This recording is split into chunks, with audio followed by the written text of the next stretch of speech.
आज मैं आपके लिए एक वेरी मोस्ट क्वेश्चन, जितने भी क्वेश्चन करा रहे हैं ये वेरी मोस्ट क्वेश्चन हैं जो कि आपके 2022 के लिए इन वेरी मोस्ट हैं। कह सकते हो कि इनको आप एक बार रिवीजन करोगे तभी आपका जो है अच्छे से नंबर आ सकते हैं। और ये क्वेश्चन जो हैं बार बार आते हैं तो इनको थोड़ा अच्छे से देख लेते हैं। तो पहले क्या है कि बताना है कि प्रिज्म के अपवर्तनांक के लिए व्यंजक। और यहाँ पर इस प्रिज्म के लिए ये क्वेश्चन कई तरीके से कह देता है कि आपके स्क्रीन पर देखिए ऐसे लिखा है, ऐसे भी क्वेश्चन आ जाता है।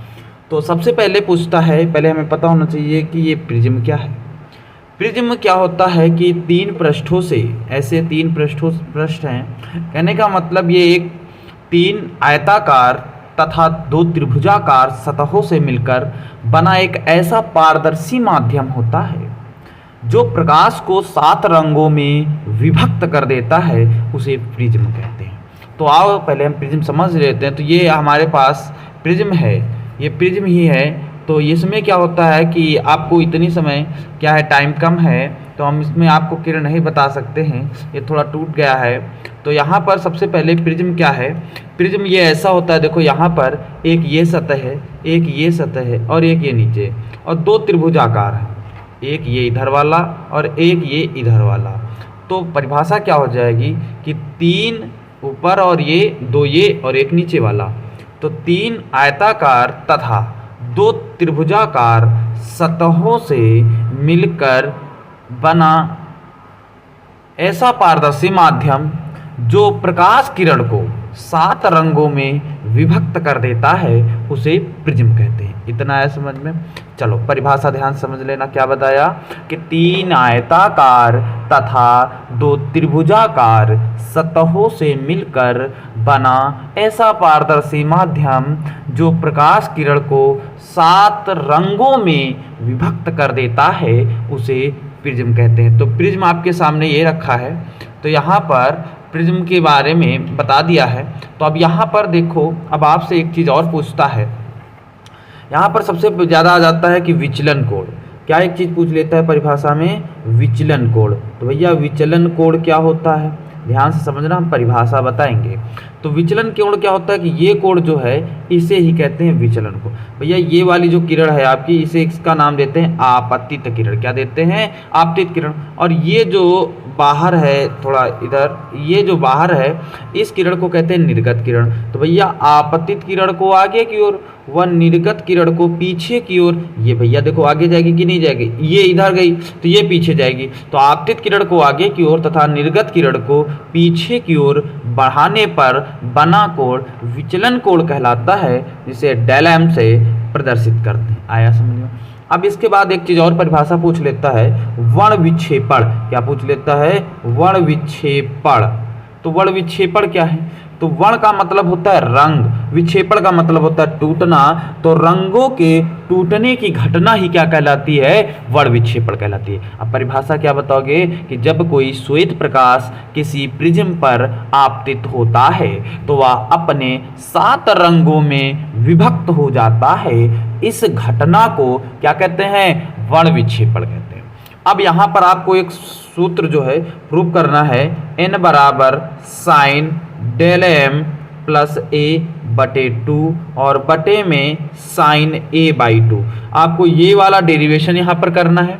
तो आओ सबसे पहले हम क्या करते हैं, इस डेरिवेशन को अच्छे से देख लेते हैं, बहुत ध्यान से समझना। इस डेरिवेशन में करना क्या है कि देखो यहाँ पर ये किरण आती तो, और ये अभिलंब डाला गया है, जो m और n है ये अभिलंब है, और ये जो बिंदु है ये q है, और ये जो q बिंदु है ये क्या है, s है। इस वाले के बिंदु को हम नाम दे देते हैं p। क्या नाम दे देते हैं, p। ये वाला जो कटान बिंदु मिल रहा है। तो अब डेरिवेशन करते हैं। डेरिवेशन में क्या करते हैं, ये जो चतुर्भुज है इस पूरे चतुर्भुज को हम पहले ले लेते हैं। इसका नाम क्या लिखेंगे कि चतुर्भुज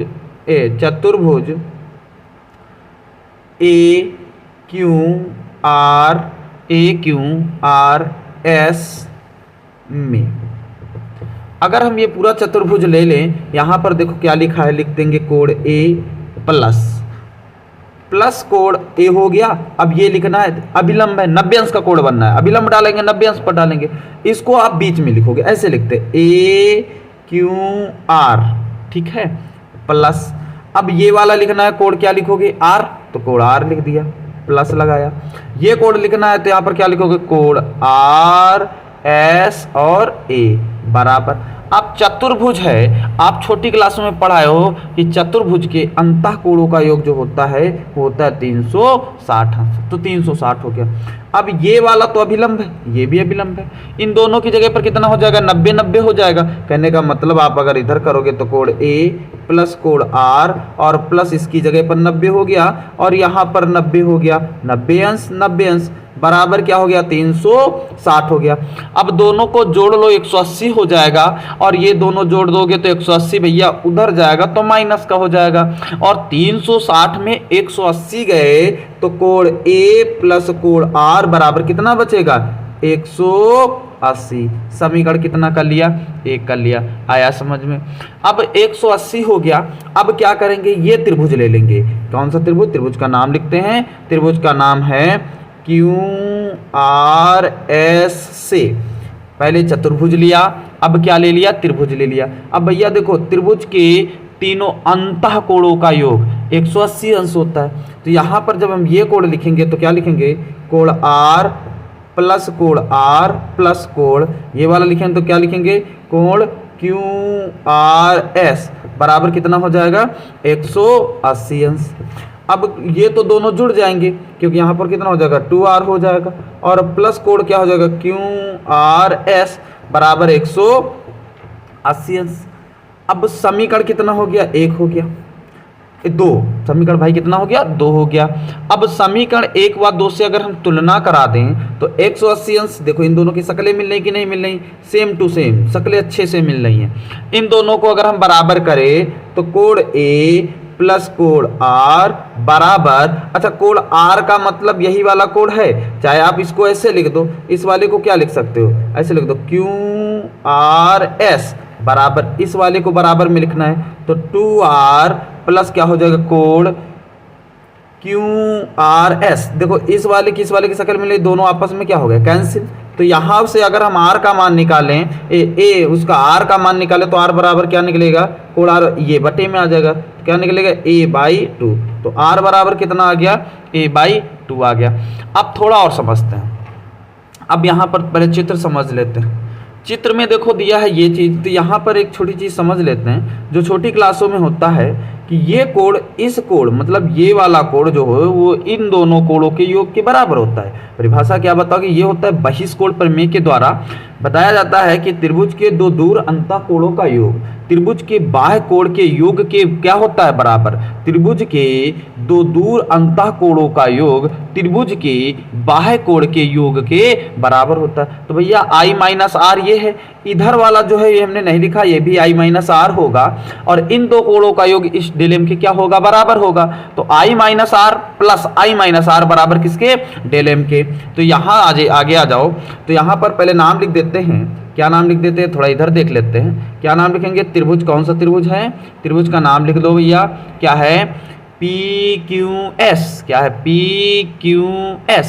तो लिखते हैं त्रिभुज PQS से, तो PQS से क्या हो जाएगा i minus R plus i minus R बराबर किसके होगा डेल m के बहिष्कोण के बराबर होता है। तो i जोड़ोगे कितना हो जाएगा 2i, r जोड़ोगे तो 2r बराबर किसके डेल m के। तो यहाँ पर 2i और 2r की वैल्यू भैया आपने निकाल लिया है, क्या निकला a/2 बराबर क्या आ जाएगा डेल m। 2 से 2 क्या हो जाएगा कैंसिल, यहाँ पर ये इधर आ जाएगा तो 2i बराबर क्या हो जाएगा डेल m, भैया माइनस का a है उधर जाएगा प्लस का a हो जाएगा। यहाँ i बराबर क्या हो जाएगा डेल m प्लस a बटे में कितना आ जाएगा 2, आया समझ में। इतना आ गया i और r का मान। अब देखो थोड़ा इधर देख लेते हैं, तो भैया एक फार्मूला होता है बहुत पहले पढ़ा है, इसका नाम है स्नेल का नियम। स्नेल का नियम क्या होता है, स्नेल का नियम होता है कि साइन i n बराबर होता है n बराबर क्या होता है साइन आई बटे साइन आर। तो आई और आर के मान रख दो तो क्या है साइन आई का मान क्या है, मतलब आई का मान भैया आपने निकाला है डेल एम प्लस ए बटे में 2 बटे में आ जाओ, लिखा है साइन आर है तो आर की जगह पर क्या निकाला है a बाई 2, तो a बाई 2 हो जाएगा। ये आपका हो गया। अब यहाँ पर एक डेरिवेशन आपसे और पूछ लेता है पतले प्रिज्म के लिए, आपके लिए किसके लिए पूछ लेता है, पतले प्रिज्म के लिए, तो वो भी डेरिवेशन अभी देख लो।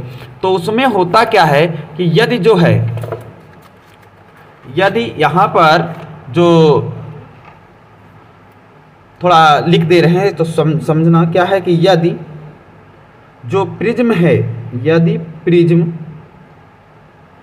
अत्यंत पतला हो, यदि प्रिज्म क्या हो अत्यंत पतला हो, तो आई और आर के अत्यंत अल्पमान होंगे। कहने का मतलब है कि जो साइन, इसके आगे लिख लेना बच्चा, क्या हो जाएगा साइन जो del M plus A by 2 है वो लगभग बराबर हो जाएगा del M plus A by 2 के, और जो साइन a बाई 2 है वो लगभग बराबर हो जाएगा a बाई 2 के। अब दोनों के मान फिर उसी समीकरण में इसमें रख देते हैं, तो जब इसमें पुनः रखेंगे तो n बराबर कितना हो जाएगा, अब आपको पता है डेल m और प्लस क्या हो जाएगा a बटे में 2, और बटे में क्या लिखा है, बटे में आ जाएगा है a बाई 2। यहाँ से 2 से 2 क्या हो जाएगा कैंसिल, इधर देख ले बच्चा, a जो है उसको इधर गुणा कराना पड़ेगा। अब इसको इधर गुणा करा दो तो क्या हो जाएगा एन ए, इधर जाएगा एन ए बराबर क्या हो जाएगा डेल एम प्लस क्या हो जाएगा ए।